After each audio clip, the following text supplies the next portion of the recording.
ایک آدمی تھا نا، وہ گیا تھا میلہ دیکھنے، میلہ لگا تھا بہت زبردست قسم کا، میلہ دیکھنے گیا، پہلی مرتبہ تو اس کی جیب کٹ گئی۔ گھر آیا تو بیوی نے پوچھا سنو میلہ کیسا تھا؟ اس نے کہا جی یہ میلہ اصل میں سارا لگایا ہی لوگوں نے میری جیب کاٹنے کی خاطر تھا، وہ انہوں نے کاٹ لی ہے۔ یہ ماہ رمضان اللہ نے بھیجا اس وجہ سے ہے تاکہ اللہ ہماری مغفرت فرمائے، یہ مغفرت کا اللہ تعالیٰ نے بہانہ بنایا ہے۔ یہی وجہ ہے کہ یہ ایک بہانہ ہے کہ جیسے ماہ رمضان آتا ہے سرکش شیاطین اللہ تبارک و تعالیٰ قید کرا دیتے ہیں۔ جیسے دو بندوں میں لڑائی ہو رہی ہو نا تو ہم یاد کے دشمن کو پکڑ لیتے ہیں کہ اب جتنا مرضی ہے تو مار لے۔ اللہ پاک کہتے ہیں 11 مہینے اس نے تجھے تنگ کیا، 12 مہینے میں نے اس کو باندھ رکھا ہے، اب جتنا مرضی ہے تو نیکیاں کر لے۔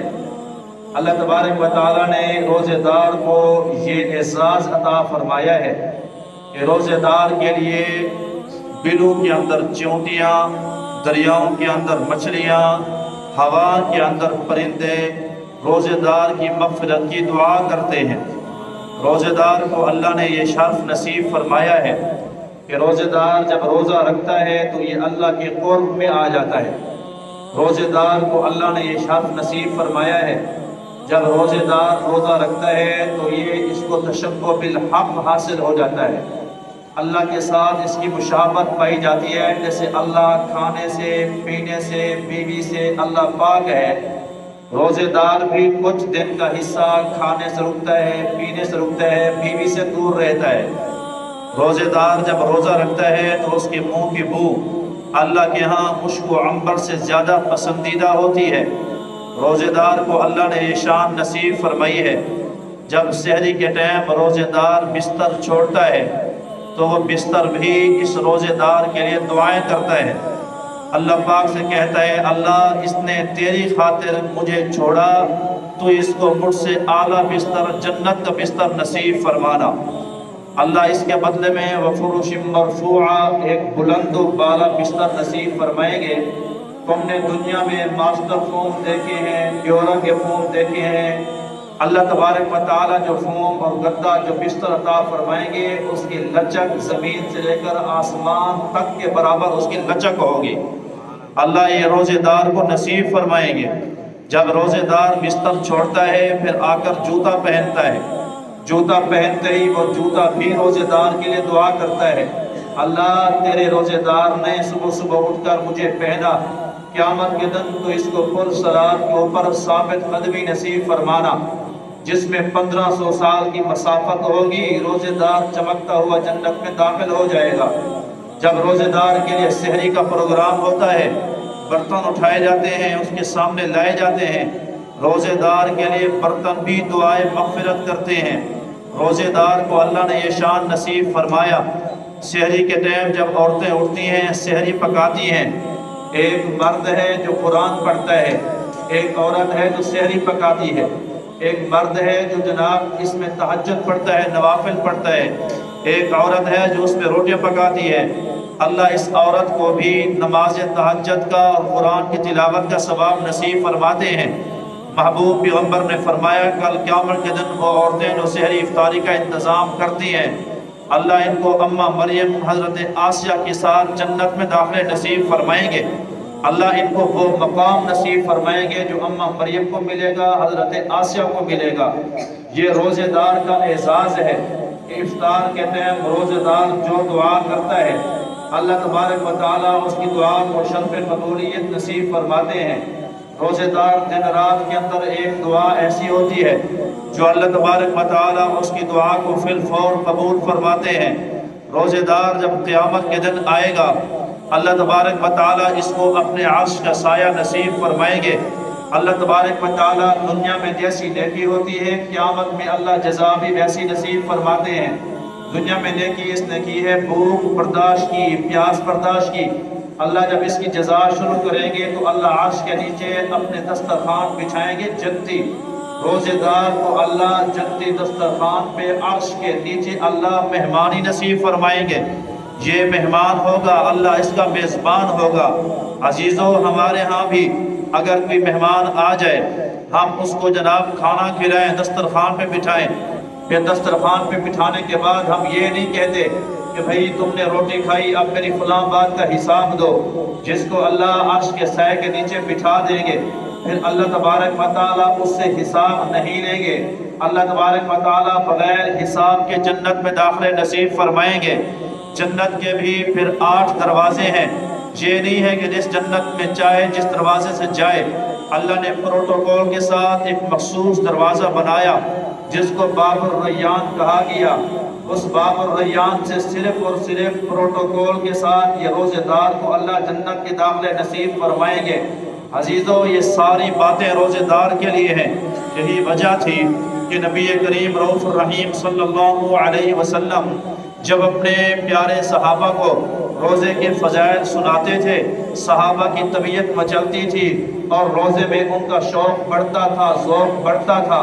اصحاب پیغمبر کہتے ہیں کہ ہمیں پیغمبر فرماتے عاشورے کا روزہ جو کہ نفل تھا، اللہ کے نبی فرماتے روزہ رکھو۔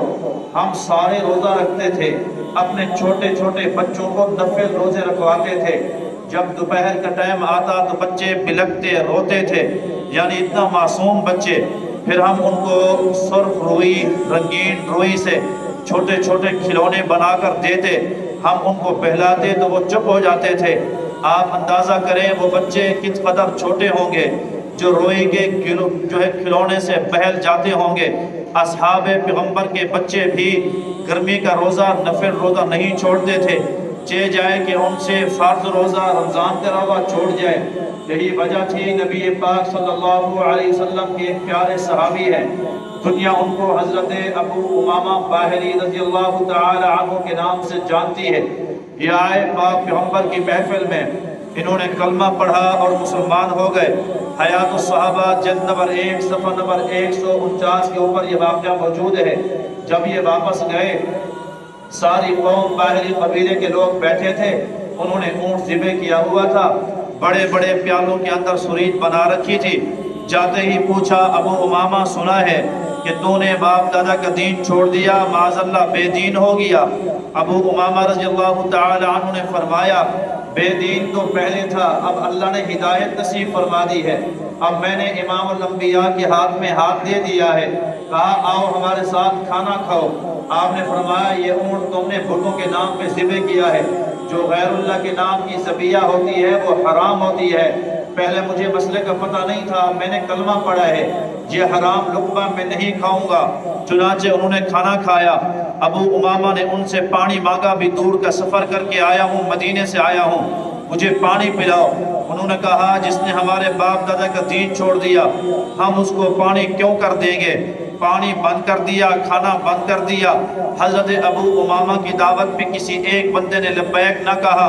اسی حالت کے اندر آپ کا دن گزرتا رہا، حتیٰ کہ شام کے ٹائم ابو امامہ رضی اللہ تعالی عنہ پیاس کی شدت، بھوک کی شدت کی وجہ سے بے ہوش ہو کر زمین پر گر پڑتے ہیں۔ لمبا سفر آدمی نے کیا ہو اور گرمی کا سفر ہو، پھر پیدل کا سفر ہو، جب آپ بے ہوش ہوئے، دیکھا کہ اب آخری سانسیں ہیں، اب جان کھلی کا عالم ہے۔ انہوں نے سر سے اپنی پگڑی اتاری، جیسے بندہ ہمارا فوت ہوتا ہے تو ہم چھوٹے چھوٹے کپڑوں سے اس کی ٹھوڑی اور سر کو باندھ دیتے ہیں۔ انہوں نے کہا کہ بھی میں اپنی ٹھوڑی کو اور سر کو باندھ دوں کہ اب تھوڑے لمحے ہیں، اس کے بعد تو میرا انتقال ہو جانا ہے۔ وہ پگڑی اپنے منہ کے ساتھ باندھ دی، سر کے ساتھ باندھ دی، اپنے ہاتھ سیدھے کیے، پاؤں سیدھے کیے اور سو گئے۔ جب حضرت ابو امامہ اس طرح سوئے، اللہ تبارک و تعالیٰ کو اس قدر رحم آیا، اللہ تعالیٰ نے آسمانوں سے ایک شیشے کا خوبصورت برتن اتارا جس کے اندر اللہ نے جنت کا پانی اتارا۔ جب بندہ اللہ کی خاطر قربانیاں دیتا ہے، پھر اللہ تبارک و تعالیٰ بھی اس کی غیبی مدد فرمایا کرتے ہیں۔ وہ پانی فرماتے ہیں، میں نے اس جیسا برتن بھی نہیں دیکھا، میں نے اس جیسا کبھی پانی بھی نہیں پیا۔ جب میں نے پانی پیا، اللہ نے پیاس بھی دور فرما دی، اللہ نے بھوک بھی دور فرما دی۔ اس پانی کی اتنا تاثیر تھی، قیامت کی صبح تک، پھر جو ہے جب تک میں زندہ رہا، مجھے پانی کی پیاس کا احساس نہیں ہوا کرتا تھا۔ اس برتن کے اترنے کو دے کر اللہ نے میری ساری قوم کو کلمے کی توفیق نصیب فرما دی ہے۔ سارے کے سارے لوگ اسلام لے آتے ہیں، حضور کے پاس جاتے ہیں۔ ابو امامہ نے حضور سے عرض کیا، حضور دعا فرمائیں، اللہ مجھے شہادت کی موت نصیب فرمائے۔ حضور نے نبوت والے ہاتھ اٹھائے، فرمایا یا اللہ ابو امامہ کی عمر میں برکت دے، لوگوں کو اس سے نفع نصیب فرما۔ پاک پیغمبر سے سوال کیا، حضور کوئی ایسا عمل بتائیں جو سب سے اعلیٰ عرفہ ہو، میں پڑھوں تو بلندیوں کو چھو جاؤں۔ اللہ کے نبی نے فرمایا نفل روزے رکھا کر، یہ فرض تو رکھتے ہی رکھتے تھے۔ حضور نے نفلی روزوں کی ترغیب ارشاد فرمائی، کہا اللہ کے نبی روزے تو ہو گئے، اور کوئی ایسا عمل بتائیں جس کی وجہ سے میں وہ عمل کروں سیدھا جنت میں چلا جاؤں۔ نبی پاک صلی اللہ علیہ وسلم نے فرمایا ابو امامہ جنت میں جانا چاہتا ہے پھر روزے رکھا کر، روزے رکھے گا تو اللہ جنت میں داخلہ نصیب فرمائیں گے۔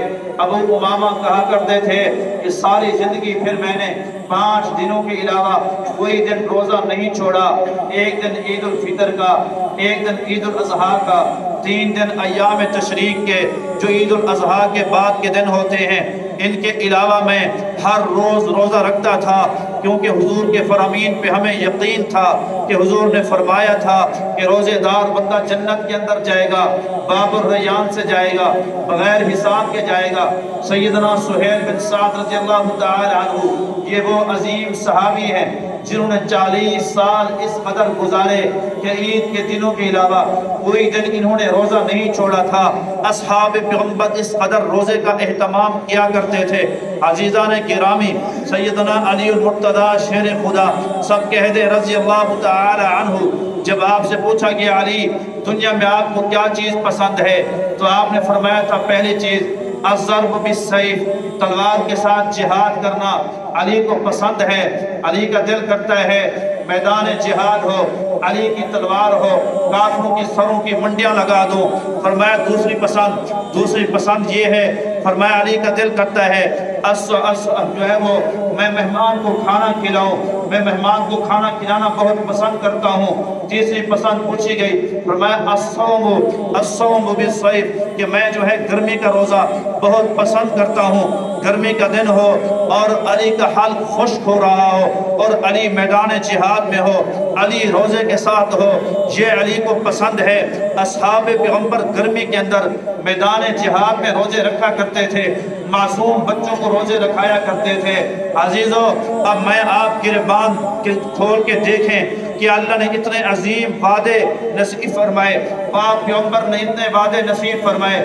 آپ صلی اللہ علیہ وسلم نے فرمایا الصیام والقرآن یشفعان للعبد، قیامت کے دن روزہ رکھنے والا، قیامت کے دن قرآن پڑھنے والا جب یہ آئیں گے تو اللہ تبارک و تعالی ان دونوں کی شفاعت قبول فرمائیں گے۔ روزے کی بھی شفاعت ہوگی، قرآن کی بھی شفاعت ہوگی۔ روزہ کہے گا اللہ میرے روزہ دار کو بخشش کے پروانے عطا فرما، اور قرآن کہے گا اللہ میرے قاری کو قرآن جو ہے وہ جنت کے داخلے نصیب فرما۔ اللہ ان دونوں کی شفاعت قبول فرمائیں گے، اللہ جنت کے داخلے نصیب فرمائیں گے۔ یہ وہ لوگ ہیں جو روزے رکھتے ہیں، جن کے لیے جناب یکم شوال کا جو چاند ہوگا وہ چاند عید کا چاند ہوگا۔ جنہوں نے روزے نہیں رکھے اور جنہوں نے ڈھٹائی کے ساتھ یہ مہینہ گزارا، جنہوں نے بے حیائی کے ساتھ یہ مہینہ گزارا، جن کو روزے کی توفیق نہیں ہوئی، ان کے لیے عید کا چاند نہیں، ان کے لیے وعید کا چاند آئے گا۔ ان کے لیے بھی سن لو، پاک پیغمبر نے فرمایا کل قیامت کے دن ایک بندہ ایسا ہوگا جس کی خوب پٹائی ہو رہی ہوگی۔ اللہ کے نبی پوچھیں گے یہ کون ہے؟ جواب ملے گا حضور آپ کا امتی ہے، مارا کیوں جا رہا ہے؟ حضور ایک بڑے ذات نے اس کی سفارش کی ہے کہ اس کی مار لگائی جائے۔ بھی وہ کون ہے؟ بتایا جائے گا کہ وہ روزہ ہے۔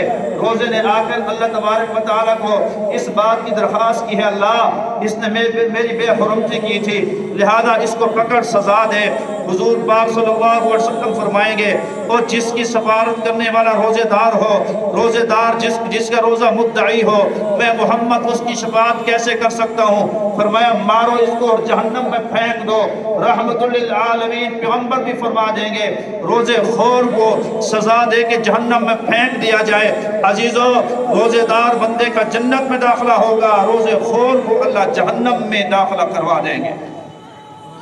اب میں آپ کی زبان دیکھیں اور ہم سمجھیں، مسکین ہے نا، مسکین غریب فقیر سائل، ہم اس کی بد دعا سے بڑا بچتے ہیں، دے دیتے ہیں یار رمضان کا مہینہ بد دعا نہ دے دے۔ ماں باپ ان کی بد دعا سے بڑا بچتے ہیں۔ اور میں تمہیں بد دعا سناتا ہوں۔ نبی پاک صلی اللہ علیہ وسلم کی جس کی بد دعا لینے کے لیے تم سارے آگے آگے جا رہے ہو، سارے نہیں ہیں الا ماشاءاللہ، شوق سے لے رہے ہیں، سامنے ریڑیاں لگائی ہیں، سامنے فروٹ جو ہے وہ کھا رہے ہیں، سامنے ایس کریم کھا رہے ہیں، بیچ رہے ہیں، سامنے بریانیاں بیچ رہے ہیں، پردہ لگا کے بڑی اپنے آپ کو مسلمان شمار کرتے ہیں۔ نبی پاک صلی اللہ علیہ وسلم ماہ رمضان ہے اور ممبر پہ جلوہ افروز ہے، ممبر پہ پہلا قدم حضور پاک صلی اللہ علیہ وسلم نے رکھا تو اللہ کے نبی نے فرمایا آمین، دوسرا قدم رکھا تو فرمایا آمین، تیسرا قدم رکھا تو فرمایا آمین۔ نبی کریم رؤوف الرحیم صلی اللہ علیہ وسلم سے صحابہ نے پوچھا حضور پہلے تو آپ اس طرح کا جملہ نہیں ارشاد فرماتے تھے، اچانک آپ نے آمین کیوں کہا؟ اللہ کے نبی نے فرمایا جبریل آیا تھا، جبریل اس نے آ کر کہا اللہ کے نبی جس آدمی کے پاس ماہ رمضان آیا، رمضان کا احترام اس نے نہ کیا، روزہ نہ رکھا، بخشش نہ کروا سکا، اللہ کرے کہ وہ برباد ہو جائے۔ حضور پاک صلی اللہ علیہ وسلم نے فرمایا آمین، اللہ اس بد دعا کو قبول فرما۔ اب یہ نہ کہ نہ مولوی بد دعائیں دے رہا ہے، اللہ کے نبی کی بد دعا لے رہے ہو تم۔ نبی پاک صلی اللہ علیہ وسلم نے پھر جبریل نے کہا کہ یا اللہ جس آدمی کے سامنے، جس امتی کے سامنے میرے محبوب کا نام آئے، درود نہ پڑھے تو اس کو تباہ و برباد فرما۔ اللہ کے نبی نے فرمایا آمین، اللہ اس بد دعا کو بھی قبول فرما۔ تیسرا وہ آدمی جس نے ماں باپ کو زندہ پایا، ان کی خدمت کر کے جنت کما سکتا تھا لیکن ان کی خدمت سے محروم رہا، ماں باپ کو ناراض کر دیا۔ جبریل امین نے فرمایا کہ اللہ اس کو بھی تباہ و برباد فرما۔ نبی کریم صلی اللہ علیہ وسلم نے فرمایا آمین، اللہ اس بد دعا کو بھی قبول فرما۔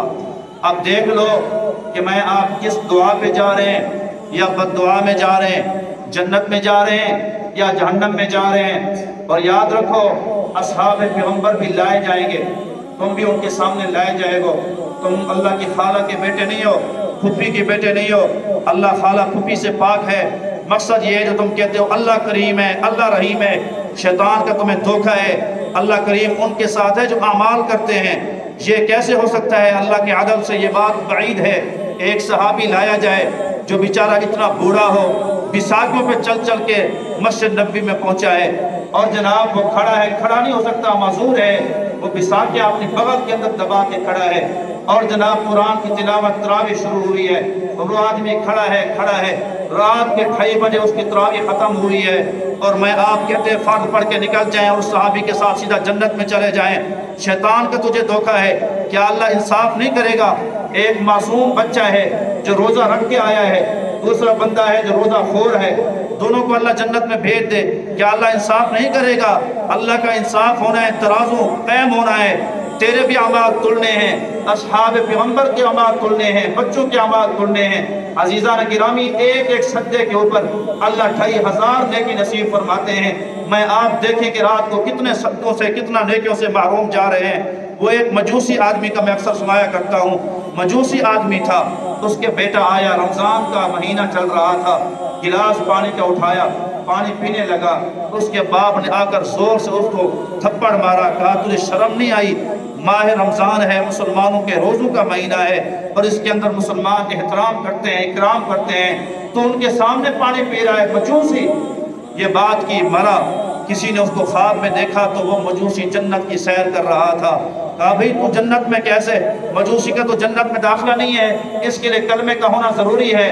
تو اس نے کہا جی ایک مرتبہ میں نے روزے کا اکرام کیا تھا، روزے داروں کا اکرام کیا تھا، بیٹے کو تھپڑ مارا تھا، اللہ کو اتنی ادا پسند آئی کہ اللہ نے مرنے سے پہلے کلمے کی دولت نصیب فرمائی، کلمہ پڑھا اور سیدھا جنت میں داخلہ ہو گیا۔